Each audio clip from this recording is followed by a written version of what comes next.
로마서 7장 6절 말씀 보겠습니다.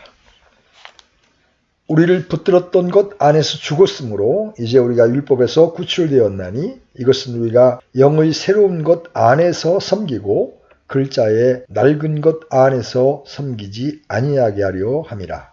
아멘. 7장을 이해하는 데 있어서 중추적인 역할을 하는 6절을 계속 살펴나가고 있습니다. 바울은 여기서 자기의 복음 전도에 대하여 그처럼 부단하게 대적하는 비평에 대한 최종적인 답변이라고 할 수 있는 것을 말하고 있습니다. 반대자들은 바울의 전도가 율법을 무시하고 부도덕과 무율법주의밖에는 아무것도 가져온 것이 없다고 부단하게 도전하고 있었습니다. 그는 6장에서 주로 무율법주의의 도전을 다루었습니다. 여기 7장에서는 그리스도인과 율법의 관계에 대한 문제를 특별하게 거론하고 있는 것입니다. 그는 율법이나 율법만을 기초한 어떠한 시도도 경건한 삶을 살게 하기는커녕 도리어 장애가 된다는 것을 보여주는데 관심을 가지고 있습니다. 그는 5절에서 그 점을 확증했던 겁니다. 그러나 이제 우리는 우리를 억누르고 우리의 문제를 악화시켰던 그 율법과의 관계를 끝냈기 때문에 경건한 삶을 살 수 있는 위치에 있다고 그는 말하고 있습니다. 우리 이제 완전히 새로운 삶으로 들어갔습니다.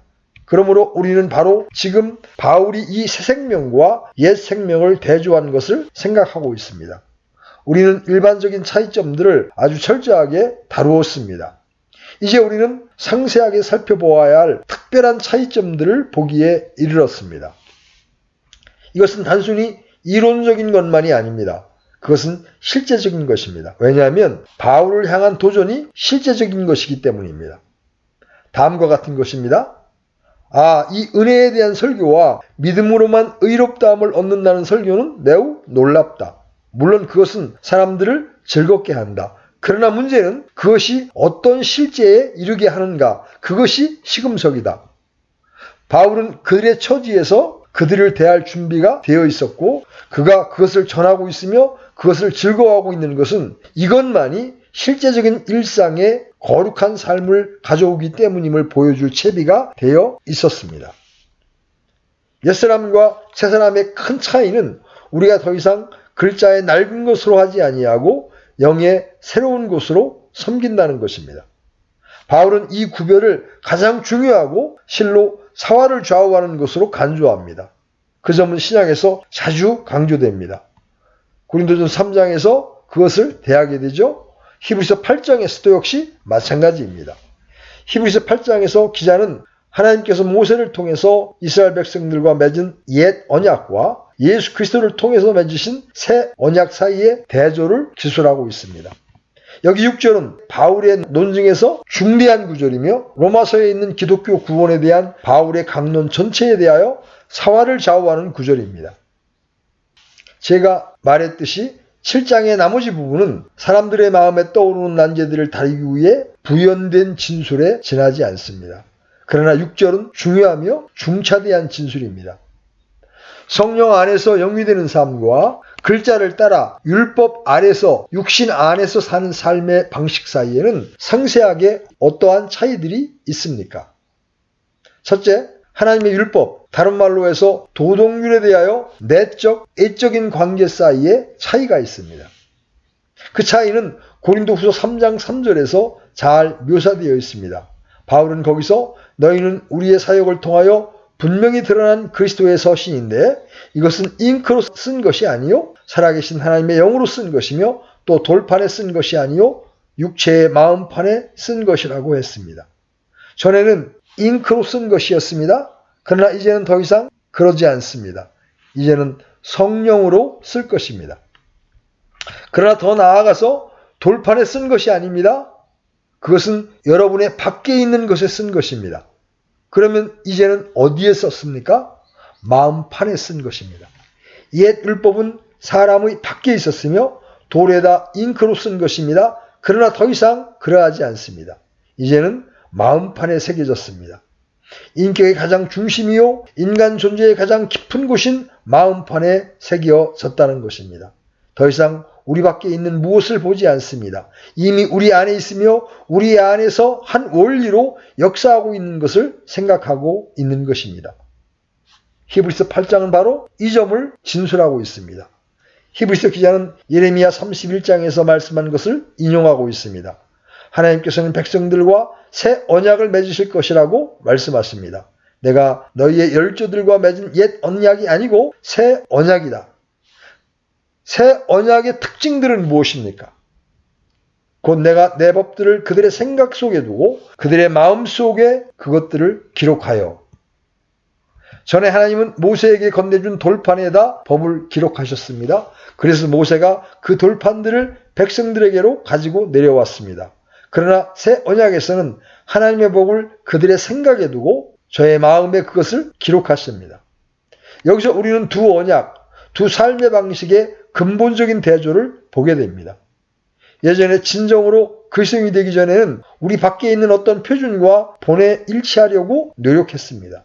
그러나 그리스도인이 된다는 것은 그 표준이 우리 안에도 있다는 것입니다. 물론 한 가지 의미에서는 아직도 밖에 있습니다. 그러나 중요한 사실은 그 표준이 밖에 있을 뿐 아니라 지금 안에도 있다는 것입니다. 여러분은 말씀 속에서 그 표준을 읽습니다. 그러나 그것은 또한 여러분의 마음과 생각 속에 있습니다. 밖에 있는 무엇을 바라보고 있지만은 않습니다. 여러분은 또한 안에 있는 것을 압니다. 여러분은 여러분 밖에 있는 것을 바라보도록 설득당해서는 안 됩니다. 여러분 속에는 그것의 주의를 끌게 하는 능력이 있습니다. 인격의 중심에서 작용하는 원리가 있는 것입니다. 같은 진리가 빌립보서 2장 13절에 진술되어 있습니다. 그러므로 나의 사랑하는 자들아 너희가 항상 순종한 것 같이 내가 있을 때뿐 아니라 지금 내가 없을 때에도 더욱더 순종하여 두려움과 떨림으로 너희 자신의 구원을 일하여 드러내라. 너희 안에서 일하사 자기가 참으로 기뻐하는 것을 원하게도 하시고 행하게도 하시는 분은 하나님이시니라. 바울은 우리가 율법에 대하여 죽게 된 것을 기뻐하며 우리가 영의 새로운 것으로 섬기고 글자에 낡은 것으로 하지 않을 수 있기 때문에 전에 우리를 붙잡고 있던 율법에서 벗어난다는 것을 즐거워하고 있는 것입니다. 그것은 우리 안에 우리의 생각과 우리 마음 속에 있습니다. 둘째로 이 성령 안에 있는 새 생명이 뜻하는 말은 우리가 이제 전에 가지지 못했던 이해를 가졌다는 것입니다. 율법과 그 목적에 대한 그리고 하나님의 경륜 속에서 율법에 해당되는 모든 것에 대한 이해를 가졌다는 것입니다. 옛 시대 아래에 있는 사람들에게 무엇이 문제였습니까? 고린도후서 3장 3절에서 그 베일이 그들의 마음을 덮고 있도다고 했습니다. 매주마다 그들은 모세의 율법을 낭독하는 것을 듣습니다. 그러나 그들의 마음에 베일이 덮여 있어서 그것을 이해하지 못합니다. 그래서 그들이 율법을 연구하고 있을지라도 그것이 중요하다는 것을 알고 있을지라도 그들의 교사들이 그것을 강론하고 주의하느라고 그들의 생애 전체를 바친다 할지라도 또한 복음서에서 많이 나타나는 유전들을 만들고 있었지만 아직 율법의 참된 의미를 모르고 있었고 참된 이해를 결하고 있었습니다. 그러나 언제든지 주께로 돌아가면 그 베일이 벗어지리라고 바울은 말합니다. 그들은 그로부터 율법을 이해하기 시작합니다. 그리스도인이 아닌 사람에게 있어서 문제는 하나님께서 우리로 영육케 하신 이 새 생명에 대하여 근본적인 이해를 가지지 못하고 있다는 것입니다.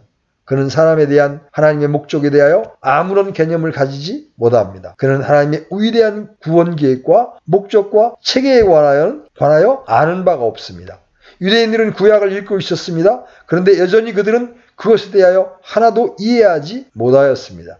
그렇기 때문에 그들은 율법을 잘못 해석했던 것입니다. 또한 그들은 그들이 이해하는 대로 계명들을 지키면 하나님을 흡족하게 해드릴 것이라고 생각했던 겁니다. 그들은 율법의 이러한 진정한 목적과 의미를 전혀 몰랐습니다. 그들은 율법이 그리스도께 인도하는 훈육선생에 불과하다는 것을 깨닫지 못했던 겁니다.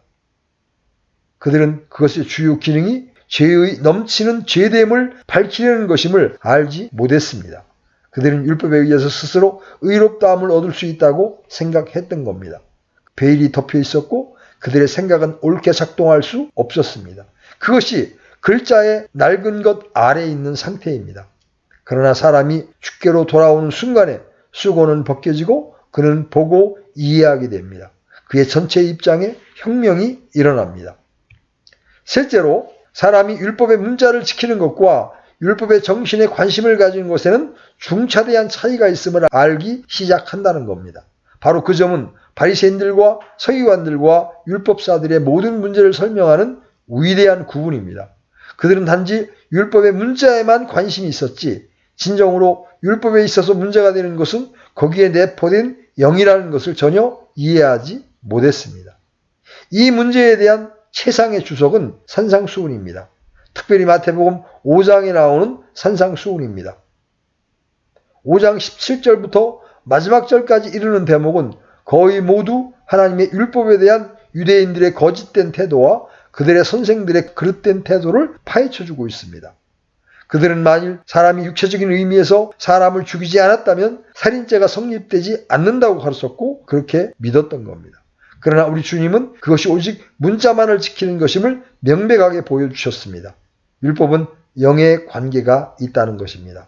만일 여러분이 형제들어 나가라고 하거나 미련한 놈이라고 한다면 여러분은 살인을 범한 것이라는 것입니다.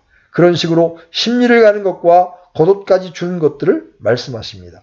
그분은 말씀하시길 궁극적으로 그것은 사랑의 문제라는 것입니다. 너희 원수를 사랑하라고 하셨습니다.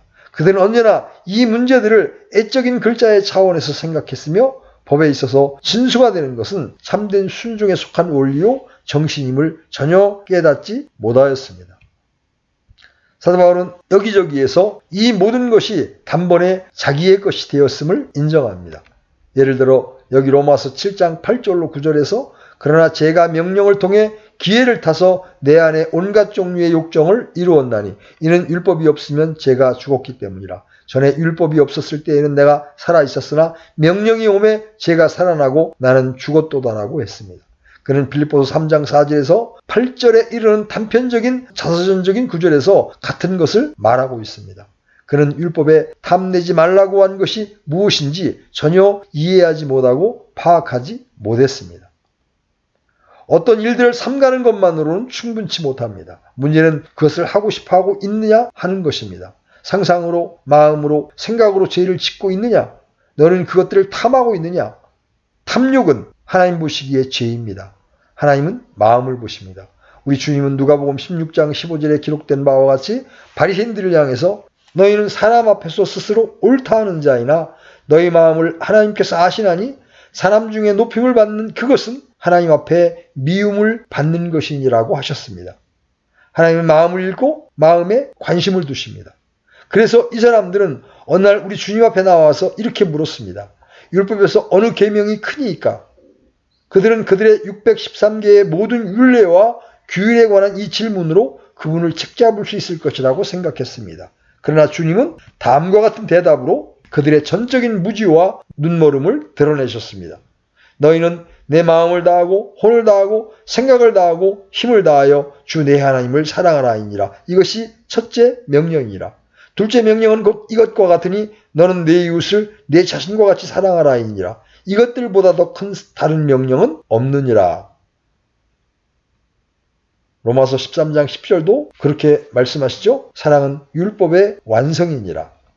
율법은 단순한 글자의 문제가 아닙니다. 1차적으로 생각해야 할 것은 정신입니다. 유대인들은 전혀 그것을 알지 못했습니다. 그러나 사람이 성령 안에 들어오는 순간 즉시 그것을 알게 되고 그의 모든 전에 행하던 도덕성이 더러운 옷과 같으며 배설물과 분토 같다는 것을 깨닫게 됩니다. 그가 흔히 그처럼 자랑하였던 옛 의는 이제 전혀 무가치한 것이 됩니다. 그가 율법의 영적인 성격과 율법의 적극적인 성격을 인식하기만 하면 그는 그의 전에 옛적인 의가 얼마나 절망적으로 기계적이요 피상적인 성질을 가졌는지를 알게 됩니다. 피상적인 계명을 지키는 것이 여전히 불의의 수렁에 내다 버려둡니다. 그는 이제 그것이 하나님 앞에서 전혀 무가치하게 된 것임을 배우게 됩니다. 그러나 이것을 아는 사람은 성령 안에 있는 사람밖에 없습니다. 도덕주의자, 단순히 착한 사람의 비극은 여전히 나면서부터 눈먼 채로 그대로 있다는 것입니다. 그들은 많은 유대 교사들과 같은 경우입니다. 그러나 사람이 성령의 영역에 들어가는 순간 그는 그가 전적으로 정죄받은 영역에 들어가는 순간 그가 전적으로 정죄받은 것을 알고 그는 강력하게 주 예수 그리스도 안에 있는 구원을 추구하게 됩니다. 사람이 이 영 안에 사는 새삼과 글자에 살고 율법에 살고 육신 안에 사는 옛삶의 네 번째 차이는 이러합니다. 이 새 삶의 방식에는 전적으로 새로운 요인을 갖게 되었고 선하고 의로운 삶에 대한 새로운 동기를 가졌다는 데 있습니다. 옛 동기는 하나님을 무서워하는 것이었습니다. 그는 하나님이 무서웠기 때문에 율법을 지키려고 애썼던 것입니다. 하나님을 즐겁게 하는 것이 지혜의 진수입니다. 자기 보존, 자기 이익 추구는 그러한 과정을 밟게 됩니다. 오늘날도 지옥이 무섭고 하나님이 무섭고 심판이 두렵기 때문에만 선한 삶을 영위하는 사람들이 많습니다. 만일 하나님과 영적인 체계를 무시할 수만 있다면, 그리고 만약 사람이 죽으면 끝나는 것이라고 하는 것이 사실이라고 판명되기만 한다면 그들의 행실은 달라지게 될 것입니다. 그들은 두려움의 삶을 살아가고 있습니다. 자기 보존, 자기 이익 추구가 세상의 목표입니다. 그러나 그 동기는 최선을 다한다 하더라도 고작해야 기독교 교리에는 관심이 없고 다만 도덕 자체를 위한 도덕률에만 관심이 있다고 주장하는 소위 지성인들의 경우만큼도 못한 것입니다. 소위 지성인들이라고 하는 이들의 동기는 무엇입니까? 그것은 자기 만족입니다. 그들은 자기들의 표준을 지키고 싶어하며 자기의 도덕률을 만족시키길 원하며 스스로의 선한 차원을 만족시키면 되는 것입니다. 그런 이들 가운데 어떤 이는 이렇게 말했습니다. 도덕이란 자기를 위한 사람의 책임이다. 그것은 자기 만족입니다. 유대인들에게 있어서 바로 그 점이 문제였습니다. 바울은 로마서 10장 3절에서 말합니다. 그들이 하나님의 의를 알지 못하여 자기 자신의 의를 세우려고 다니면서 하나님의 의에 복종하지 아니하였느니라. 하나님께 대한 열심은 있으나 지식에 따른 것이 아니니라. 그들은 매우 열심히 일하고 있었고 의를 생산하려고 무진애를 썼습니다. 그러나 그것은 자기 의였습니다. 그들은 그것을 자랑하고 있었으며 그들 스스로 만족하고 있었던 것입니다. 바울은 빌립보서 3장에서 율법의 의로는 흠이 없는 자였노라고 했습니다. 그도 자기가 그것을 알지 못하였을 때는 무척이나 자기 의를 자랑하고 율법을 지키는 것을 뽐내고 있었던 것입니다. 그는 갈라디아인들에게 이러한 율법에 대한 열심에 있어 다른 이들보다 더욱 열심이었다고 했습니다. 그는 자신을 기뻐하고 있었고 전적으로 자기 만족에 빠져 있었던 것입니다. 바리새인의 경우가 그러하였습니다. 우리 주님은 누가복음 18장에서 성전에 기도하러 나온 두 사람 바리새인과 세리에 대한 말씀에서 그 점을 일목요연하게 묘사하였습니다. 바리새인은 담대히 앞으로 나가서 하나님이여, 내가 다른 사람들 곧 착취하는 사람들과 불의하는 자들과 간음하는 자들과 같지 아니하고 더욱 이 세리와도 같지 아니함을 감사하나이다. 나는 일주일에 2번 금식하고 내 모든 소유의 11조를 드리나이다고 말합니다. 이 얼마나 자만에 찬 사람입니까? 그는 하나님께 용서와 사죄와 어떤 도움이나 능력을 구하지 않았습니다. 그는 자기 만족에 빠졌고 자기만으로 충만했습니다. 그의 모든 동기는 자기를 즐겁게 하는 것이었습니다. 그것이 율법에 따라 육신 안에 사는 옛삶의 성격입니다. 그러나 이 영 안에 있는 새 삶이 오게 될 때 그 차이는 얼마나 큽니까? 그리스도인들로서 이 경건하고 거룩한 삶을 살아가고 싶어하는 우리 안에 하나님과 주 예수 그리스도를 기쁘게 해드리고 싶은 욕망이 있기 때문입니다. 우리가 그리스도인의 삶을 영위하는 것은 더 이상 지옥을 두려워해서가 아니고 또한 우리 스스로를 만족시키려 해서도 아니고 우리 자신의 표준에 이르려고 하기 때문에서도 아니고 다른 악명 높은 자들과 실패자들과 자기들을 대조시켜보고 싶어서도 아닙니다. 우리는 1차적으로 더 이상 자기 보존에 관심이 없습니다. 왜냐하면 구원받은 것을 알기 때문이요. 그리스도의 날까지 우리가 지켜지고 보존될 것을 알기 때문입니다. 우리가 그러한 삶을 살아가는 것은 하나님께 대한 우리의 사랑을 나타내고 하나님께서 우리에게 행하신 모든 일에 대한 감사와 찬양을 나타내는 방식이 그것임을 알기 때문입니다. 바울은 고린도후서 5장 14절로 15절에서 이 점을 웅변적으로 표현합니다. 이는 그리스도의 사랑이 우리를 강권하기 때문이라. 우리가 이같이 판단하노니 곧 한 사람이 모든 사람을 위하여 죽었으면 모든 사람이 죽었느니라. 그분께서 모든 사람을 위하여 죽으신 것은 살아있는 자들이 이제부터는 자기들을 위하여 살지 아니하고 오직 자기들을 위하여 죽었다가 다시 일어난 분을 위하여 살게 하려 함이니라. 이 말씀들은 그리스도인의 논증을 보충해 줍니다. 그는 내가 죽었고 그리스도께서 나를 살리시기 위하여 죽으셨다. 그가 내가 전에 행하였던 대로 살게 하려고 위에 죽으셨단 말인가? 아니다. 나를 위하여 자신을 주시고 다시 죽은 자들로부터 살아나신 이를 위해서 살게 하기 위해서이다라고 말하고 있는 것입니다. 그리스도인의 삶의 동기는 거룩해지기 위해서조차도 아닙니다. 하나님을 즐거워하고 그분의 이름을 영화롭게 하기 위해서입니다. 사람의 제일 되는 목적은 하나님을 영화롭게 하는 것입니다. 그리스도인은 저 높은 곳에서의 부르심을 안 사람입니다. 다른 사람은 그것에 대해서 아무것도 모릅니다. 그는 자신의 영광을 위해서 살아갑니다. 그리스도인에게 해당되는 첫 번째 일은 그가 자신을 위해서가 아니고 하나님과 하나님의 영광을 위해서 살아가고 있다는 것입니다.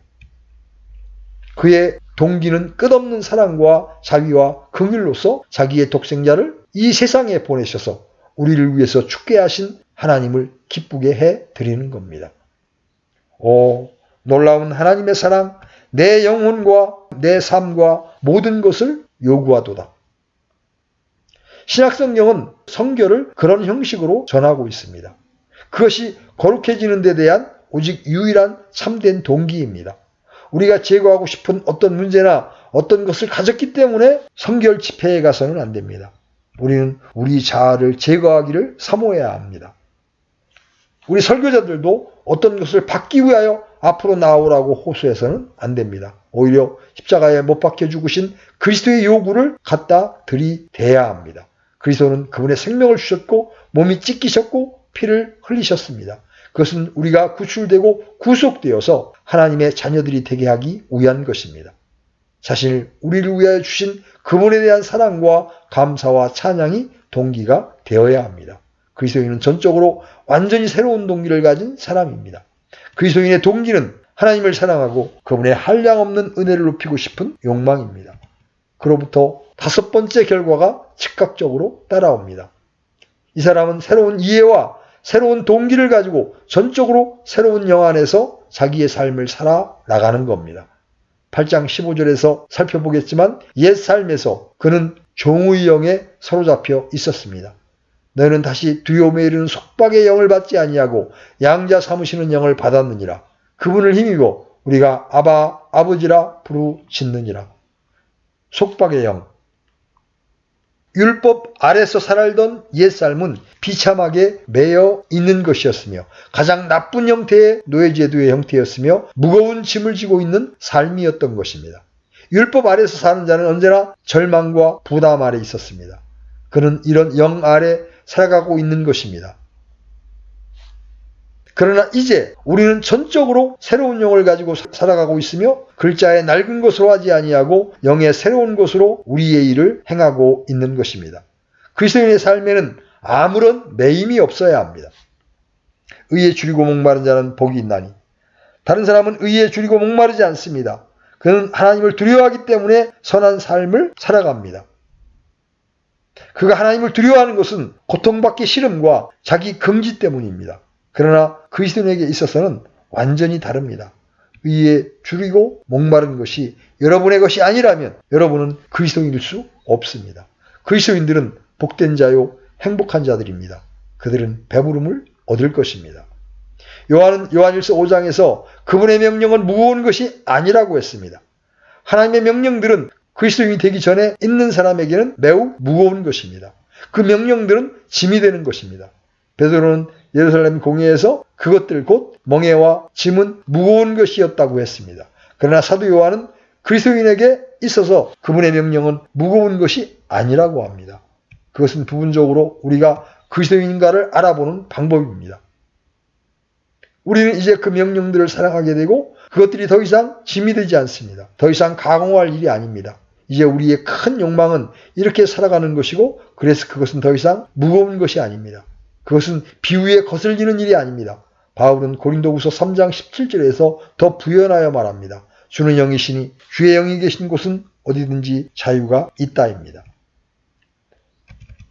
성령 안에 있을 때 그곳에는 자유가 있습니다.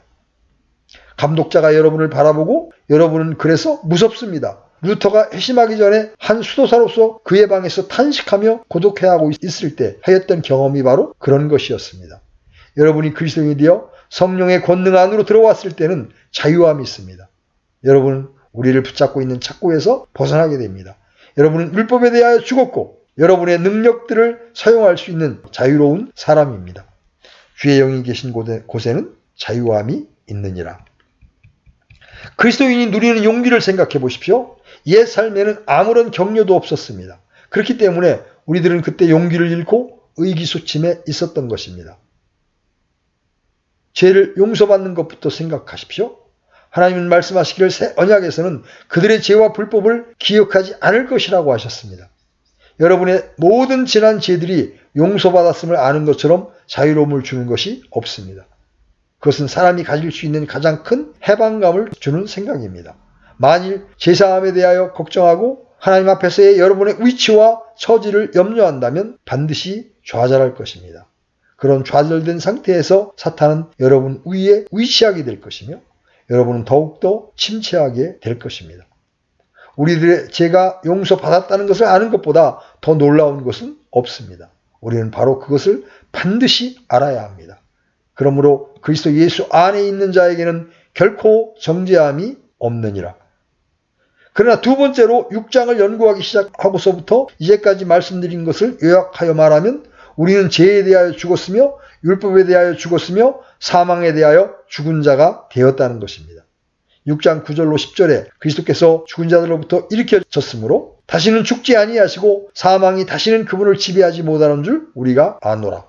그분께서 죽는 것을 통해 친히 죄에 대하여 단 한 번 죽으셨으나 살아계심을 통해 친히 하나님께 대하여 살아계시나니 라는 말씀을 상기하게 됩니다.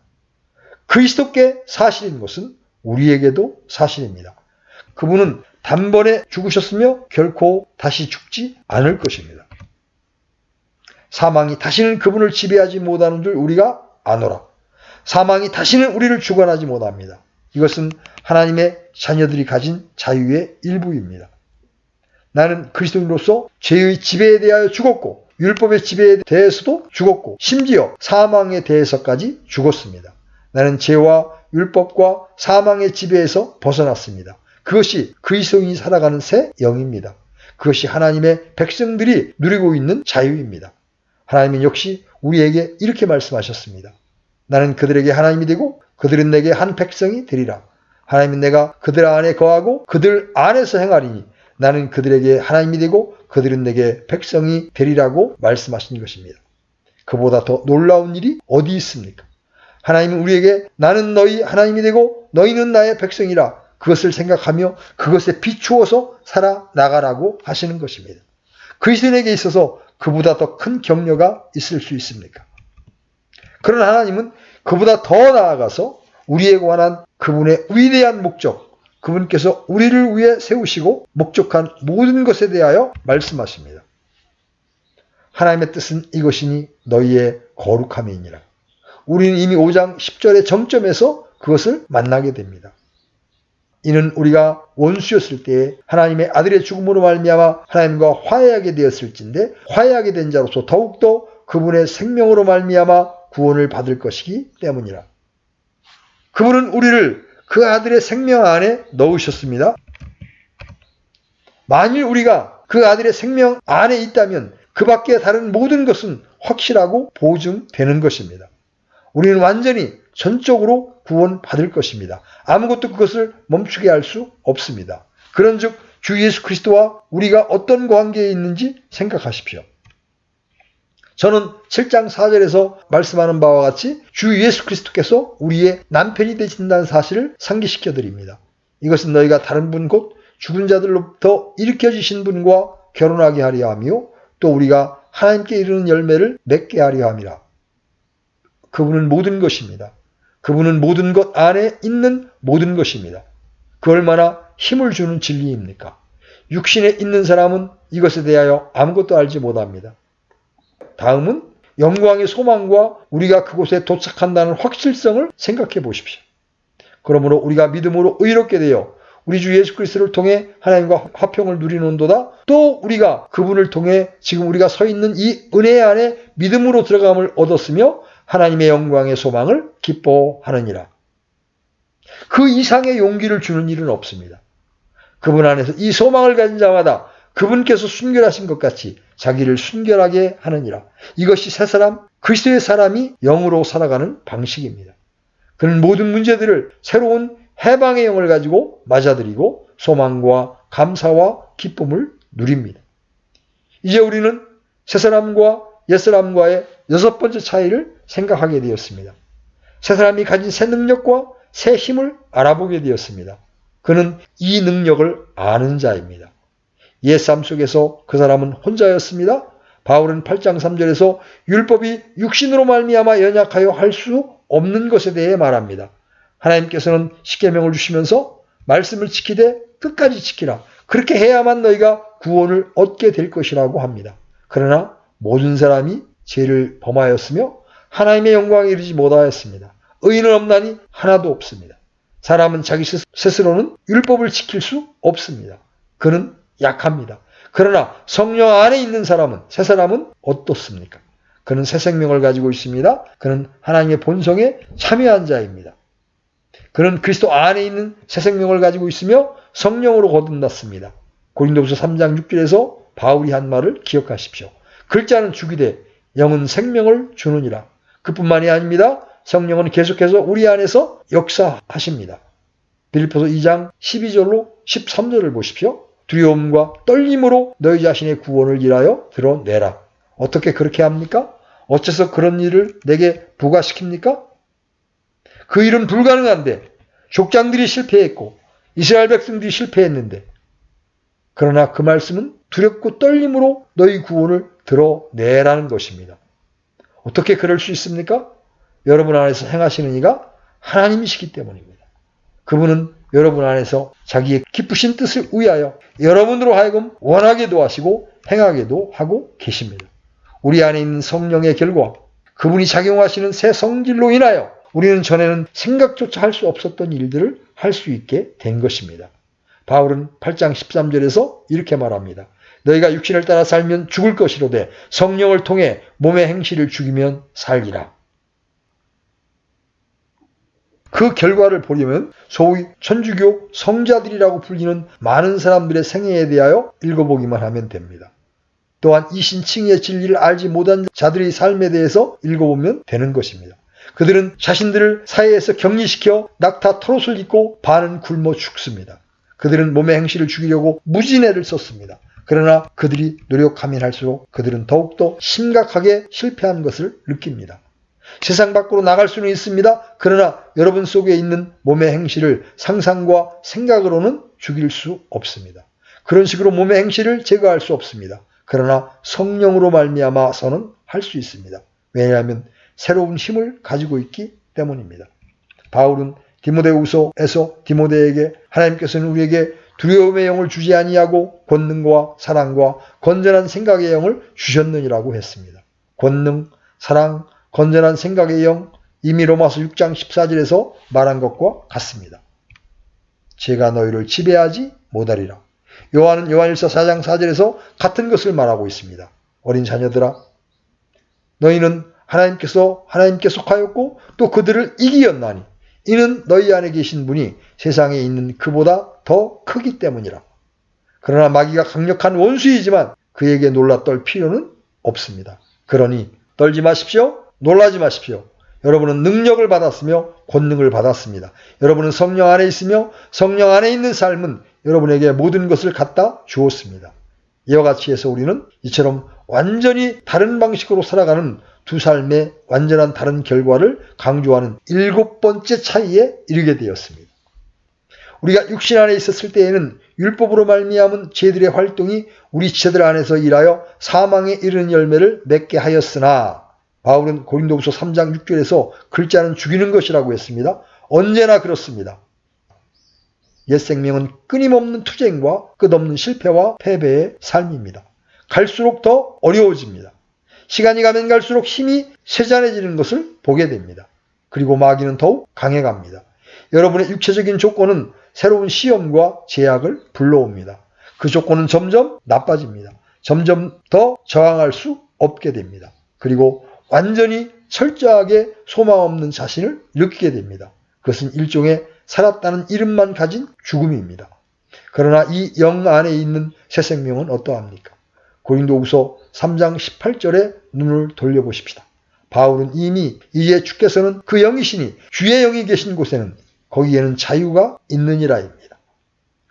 그런 다음에 정말 영광스럽게도 그는 그러나 우리는 다 가리지 않는 얼굴로 거울을 보는 것 같이 주의 영광을 바라보며 같은 형상으로 변화되어 영광에서 영광에 이르렀나니 이것은 곧 주의 영으로 말미암은 것이니라고 덧붙여 말했습니다.